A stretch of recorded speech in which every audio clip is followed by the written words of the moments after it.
Sometimes we are 120, sometimes we are 130 million. What are the top two most important issues to you? I wonder if you factored in your assessment. The intervention by IMF and World Bank has not worked. It just made things worse. What is the state of the economy that make you to make this assessment about a war economy and the impossibility of it? They are overtaxed, they are exposed to massive corruptions. So the economy is in a very, very serious crisis. ጀዋር መሐመድ አሁንም በድጋሚ ዝምታውን ሰብሯል። ሰላም ጤና ይስጥልኝ ውድ አድማጭ ተከታታዮቼ እንደምን ሰነበታችሁ? አክብሮታዊ ሰላምታዬ በያላችሁበት ይድረሳችሁ እያልኩኝ ለዚህ ቻናል አዲስ ከሆናችሁ ቻናሌን ሰብስክራይብ፣ ላይክ እና ሼር በማድረግ ቤተሰብ እንድትሆኑና እንድታሳድጉኝ በትህትና ጠይቃለሁኝ።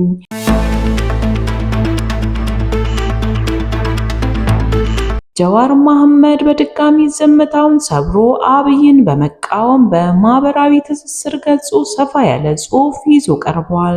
ጽሑፉም ይህንን ይመስላል። ቀጥታ ወደዛ ይዣችሁ ልሂድ። አብይ አህመድ በትግራይ ላይ የሰጡት የእምነት ቃል ተጠያቂነትን ለሌላ አካል አሳልፎ መስጠት አይቻልም። አብይ አህመድ በቅርቡ በፓርላማ ባደረጉት ንግግር የትግራይን ያልዳኑ የጦርነት ቁስሎችን በድጋሚ ነክተዋል ሲሉ ሰፋ ያለ ጽሑፋቸውን እንዲህ ጀምረዋል። ጠቅላይ ሚኒስትሩ ለመጀመሪያ ጊዜ በትግራይ ሕዝብ ላይ ዘግናኝ ወንጀሎችን መፈጸማቸውን በአደባባይ አምነዋል የሚሉት ጀዋር ሆኖም ኃላፊነትን ከመውሰድ ይልቅ ጥፋቱን በሙሉ በኤርትራ ወታደሮች ላይ ደፍድፈዋል። አክለውም እነዚህን አረመናዊ ድርጊቶች መንግስታቸው ላለፉት 3 ዓመታት ሲያራምድ ከቆየው የባህር በር ጉዳይ ይልቅ ከአስመራ ጋር ለተፈጠረው አለመግባባት ዋነኛ መንስኤ የትግራይ ህዝብ ላይ የተፈጸመው ግፍ መሆኑንም ተናግረዋል። ብዙዎች የእነዚህን የይገባኛል ጥያቄዎች ትክክለኛነትና ቅንነት መጠራጠራቸው ተገቢ ነው። ነገር ግን የአብይ እምነት ቃል ማብራሪያና ጥፋትን የማላከክ ሙከራዎች እንዳለ ብንቀበላቸው እንኳን ዋናው ጥያቄ አሁንም አልተመለሰም። እነዚህ ነገሮች እሳቸውን ከተጠያቂነት ነፃ ያደርጓቸዋል? መልሱ ግን አይደለም የሚል ነው። የአብይ ንግግር መንግስታቸው ለረጅም ጊዜ ሲደክም የነበረው አንድ ጉዳይን ለመቋጨት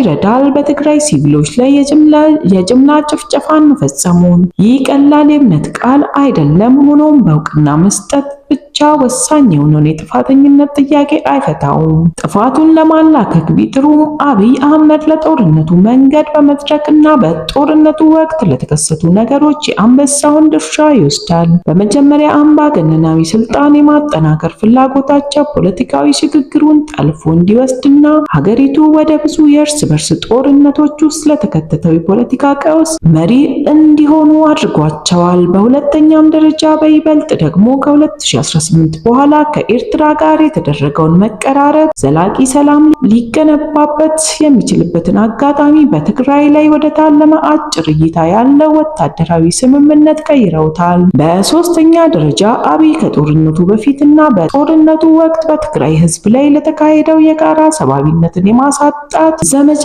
ቀዳሚውን ኃላፊነት ይሸከማሉ።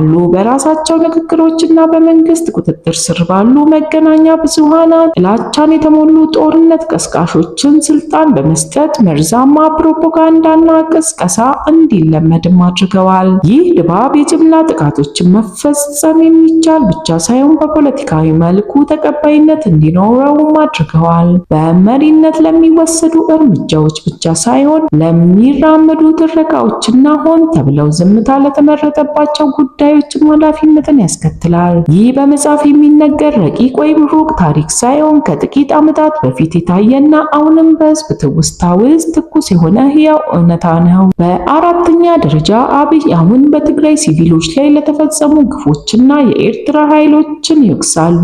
ሆኖም በጦርነቱ ወቅት የኤርትራ ወታደሮች ወደ ኢትዮጵያ የገቡት በመንግስታቸው ግብዣ መሆኑንና ስለዚህ የኢትዮጵያ ሉዓላዊነት እንዳልጣሱ እሳቸው ራሳቸው ደጋግመው ገልጸው ነበር። የኤርትራ ወታደሮችና መሪዎች ድንበር ተሻግረው ለፈጸሟቸው ወንጀሎች ያለምንም ጥያቄ ተጠያቂ መሆን ቢኖርባቸው ጥፋቱ ወደ ኤርትራ በማዞር አብይን ገና ከመጀመሪያው እነሱም በመጋበዙ ከሚመጣው ኃላፊነት ነፃ ሊያደርገው አይችልም። ይህ መልካም የሰላም እድልን በገዛ ህዝባቸው ክፍል ላይ ወደ ታለመ የጋራ ጦርነት ዘመቻ ቀይሩታል። ደጋግሜ እንደተናገርኩት ያለው ጀዋር ነው። በትግራይም ሆነ በሌሎች የኢትዮጵያ ክፍሎች በሲቪሎች ላይ የሚፈጸሙ ወንጀሎች በሁሉም የጦርነት ወገኖች ተፈጽመዋል። ልዩነቱ በደረጃውና በክፋቱ ላይ ነው። ተጠያቂነትም ያንን እውነታ ማንጸባረቅ አለበት። ይሁን እንጂ አንድ እውነት ግልጽ መሆን አለበት። በትግራይ ህዝብ ላይ በተፈጸሙ ወንጀሎች ውስጥ በርካታ አካላት ቢሳተፉም አብይ አህመድ ግን ዋናው ቀማሪ ነበሩ። እርሳቸው ጦርነቱን በበላይነት መርተዋል ብቻ ሳይሆን ጦርነቱን አንግበው ተነስተዋል። የጦርነቱ ሂደት በመምራት የሚኮሩ እንዲሁም የጦርነቱ ከፍተኛና የማያቋርጥ ቀስቃሽ እንደመሆናቸው የፍትህ ቀን ሲመጣ አብይ በክስ መዝገብ አናት ላይ ይሰፍራሉ።